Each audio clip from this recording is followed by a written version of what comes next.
大家好，歡迎嚟到窩連 Magazine。今日係2025年嘅8月12號啊，呢條係第二條片嚟嘅。今日呢，想同大家講翻呢就商業房地產嘅嘢嘅。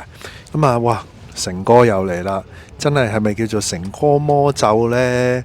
又有人接成哥火棒啦。淪落到呢，嗱，啱啱彭博出咗嚟有個消息呢，依家傳緊呢，銀行呢要收咗一個商場啊，北角嘅和富商場。咁我同大家講下啲緣去來由。喺同一時間呢，《金融時報》有一篇文章喎，咁啊講啦，匯豐銀行啦，咁啊竟然呢，佢將香港嗰啲商業房地產嘅貸款呢列為高風險啊，唔係淨係風險，係高風險添㗎。咁啊，匯豐有咩理據，有咩數據呢？咁啊，不如呢，去片同大家呢一一去了解啦。喺開始之前，希望大家免費訂閱我頻道 ，subscribe 我 channel，comment like 同埋 share 埋俾你朋友啊！如果可以嘅話咧，免費 join 埋我 Patreon 作為後備。行有餘力嘅話咧，可以喺 Patreon 嗰度咧每個月請我飲咖啡嘅噃。另外咧，我有一個最高級別嘅會員，咁啊有額外嘅內容啊，敏感嘅議題同埋一啲付費嘅內容俾大家嘅。多謝大家。好啦，首先講第一個新聞啊，李嘉誠又贏啦。咁啊點解咧？嗱，啱啱咧彭博嘅新聞啦。喂，依家咧有銀行咧考慮接管呢個北角呢個和富商場喎？點解咧？嗱，呢個講翻少少個緣去來由啦。呢個商場原名咧係叫做 Providence Square 噶。嗱，依家咧係商業地產咧最新嘅危機就係咩咧？就根據彭博嘅消息，咁啊由斯萊德資本啦，同埋咧車士菲亞洲基金 （Charlesfield Asia Fund） 支持嘅一個合資嘅項目咧，早前即係今年早前拖欠咗咧嗰個關於咧北角和富廣場啊，或者就係有啲人叫和富商場啦，以前咧就叫做咧嘉陽商場。咁啊有關嘅呢個貸款啦，銀行債權人咧依家咧正在考慮接管呢個商場啦，即係有機會變咗銀主盤啊，因為你冇還錢啊嘛。嗱，知情人士透露咧，咁啊債權人咧正打算咧就接任呢個做呢個接管人啦，咁啊 receiver， 咁啊處理物業啦。咁呢個商場咧其實本身用嚟做抵押，佢個抵押嘅金額咧大概係15億港元嘅。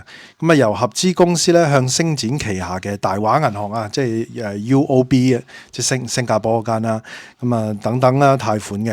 咁啊結果咧就啱啱咧就稍早嘅時候咧就違約噶啦。咁啊嗱，斯羅德嘅發言人話咧，正在同銀行傾緊咧點樣管理呢啲資產啊，務求咧達到最佳嘅效果。咁啊，車士菲咧就拒絕評論嘅，大華銀行方面咧就冇回應。呢單事咧反映咗咧，即使係國際嘅大型嘅資產管理公司咧，當年咧高位入市嘅商業資產嘅投資咧都瀨嘢啊，都搞唔掂啊，你都會見到咧淪為咁樣啊，分分鐘淪為接管咗就變咗咧就銀主盤噶啦。嗱，今日咧喺香港樓市低迷嘅環境底下咧，都出現咗咧財務壓力噶啦，冇計噶。斯羅德嘅發言人話咧，佢哋正係同銀行傾緊咧點樣管理呢筆資產啊，咁啊務求達到咧最佳嘅結果咁樣嘅。Charlesfield 咧就車士菲咧就拒絕評論啦，咁啊大華銀行咧就冇回應。咁啊呢單嘢反映咧，喂，就算你係好大型嘅呢啲資產管理公司大嘅嘢咧，高部嘅，咁就算即係你話喺香港咧嚟到香港做呢啲咁嘅商業物業咧，都瀨嘢啦，仲要係咧當年嘅高位入市嘅呢個商業投資添。嗱，今日咧喺香港嘅樓市呢個低迷嘅環境底下咧，呢啲咁大嘅咧都出現呢個財務壓力啦。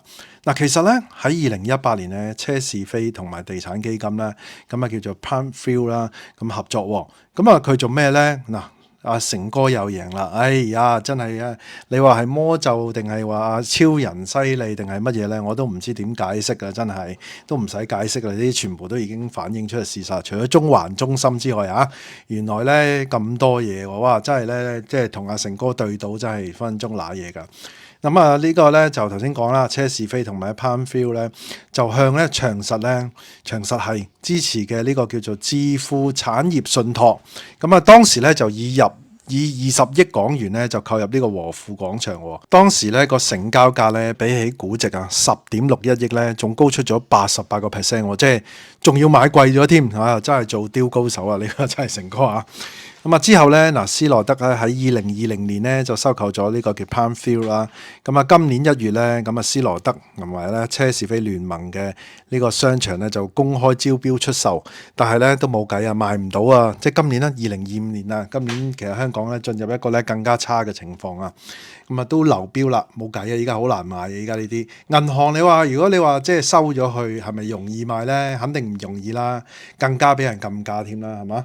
嗱咁啊，除咗咧和富廣場之外咧，斯羅德資本咧旗下另一個項目係位於尖沙咀嘅，專做咧服務式住宅嘅呢個項目咧叫做 Net。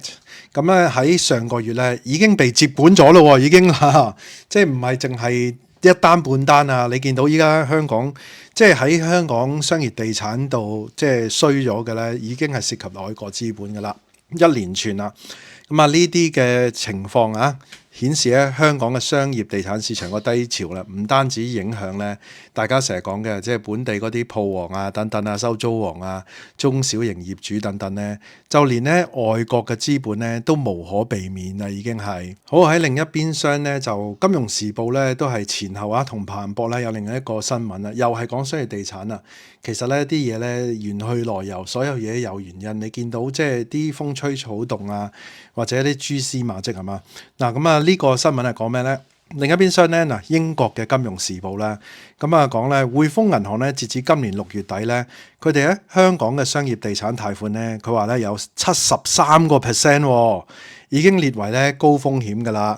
主要嘅原因咧係因為咧零售嘅消費啊長期低迷啊，寫字樓嘅需求咧又疲弱，即係兩方面一齊夾擊，所以成個都係商業都係出現咗問題啦。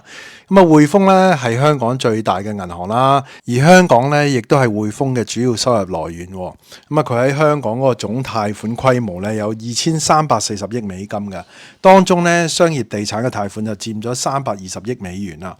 咁啊當然啦喺匯豐嚟計咧，唔係話佔佢最多，但係恒生就大鑊啦，恒生係比較金啲嘅。嗱，根據咧大德良行香港甲級寫字樓咧嗰個即係租金啊，自2022年開始咧已經跌咗超過20% 噶啦。其實咧我睇咧，其實啲甲級點止20%咧，因為早前我見到好多報告或者好多真實嗰啲即係成交啊、承租嗰啲咧跌咗40% 嘅，空置率咧仲去到咧歷史新高添，大概係19% 啦。咁啊匯豐話咧，由於咧更新咗內部嗰個預測借款人嘅違約風險嘅模型啦。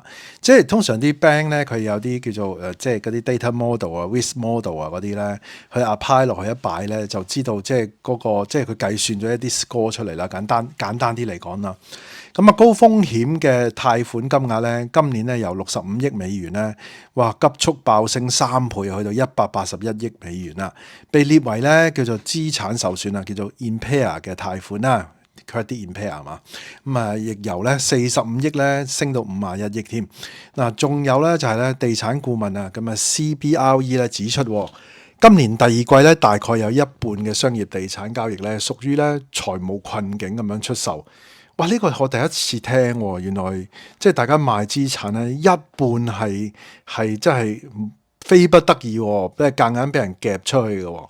咁一半好多啊！呢個數量係嘛？夾硬俾人夾出去有個特性就係會賤平賤賤啦，係嘛？咁啊反映咧，其實銀行咧加快處理緊呢啲不良嘅貸款啦。點解會賤平賤賤賣出去？咪就係銀行 call loan 咯，銀行接管啊等等呢啲啦。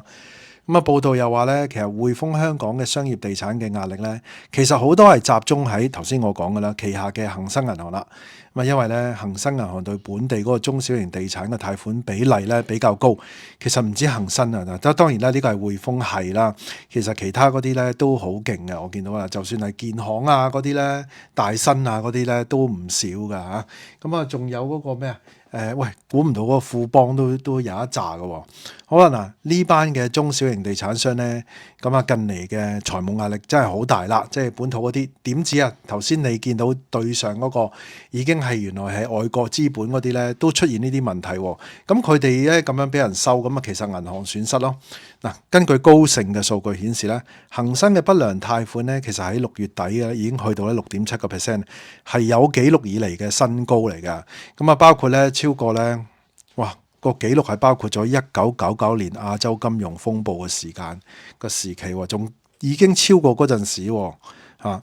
咁啊，另外咧就即係金融時報有講啦，嗱，中小型地產商咧近年咧債台嗰個負債啊高企啦，咁啊利潤又受壓啦，咁啊我見到有好多咧即係過去幾年都一路係即係淨係蝕本喎，負現金流添。即使咧香港銀行同意拆息 HIBOR 短暫回落啦，都冇幫佢哋太多添㗎，幫唔到佢哋。分析員指咧，調翻轉啦，我想講啊，如果冇壓住呢啲 HIBOR 夾硬嚟，而家港幣喺呢個弱方保證嗰度咧，其實咧嗰個爆破咧仲誇張啊！嗱，分析員指咧問題主要集中喺商業地產板塊同埋啲中小型公司。咁嗱，呢個係金融時報咁講啊。頭先嗰個彭博嗰個咧，你就睇到已經唔止㗎啦，嗰個全面性都好誇張啊！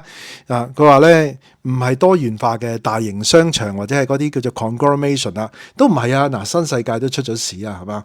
當然大嗰啲新鴻基嗰啲未有啦，恒基嗰啲好似好健康咁啦，係嘛？不過咧大型地產商咧亦都唔係完全冇事㗎。例如新世界發展咧，近年已經為咗資產組合咧減值咗咧幾十億美金㗎啦。啱啱借錢都借得好辛苦啊！嗱，今年6月咧就6月底啊，做咗一宗咧110億美金嘅再融資啊，應該係講緊係880億即係港幣啊嚇。咁啊，雖然咧嗰個市況仍然係艱難啦，咁啊，但係有分析員話咧。有啲分析員咁講係咪真係咧？唔知啊。佢話咧已經見底啦，因為咧近期有大型寫字樓嘅成交，例如 James Street 啊。咁其實唔止嘅，仲有另外一間嘅，就係即係都係租即係嚟嚟去都係都對 Henderson 啊。咁但係兩間咁樣會唔會咧？嗱，嗰啲係好多對沖基金喎。對沖基金就咩咧？香港咁多 IPO 啦，咁啊炒對沖啦，炒咯，大家金融大賭場啦。咁啊當然啦，呢啲都係好事有得做啦，係咪先？咁啊即係短期資金咧多咗好多。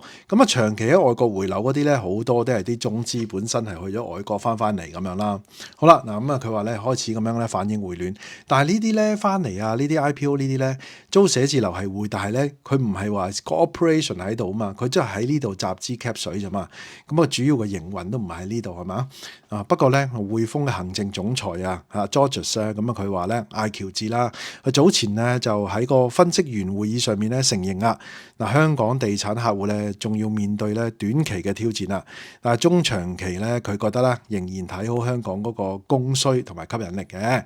嗱，咁今集內容差唔多啦，咁你見到兩邊咧，其實即係個情況係點樣係嘛？即係原來咧已經燒到未完嘅，原來哇李嘉誠真係犀利係嘛？咁啊加埋匯豐呢個報告，加埋頭先你見到呢個數字73%喎，大佬73%係即係高風險喎，唔係有風險係高喎。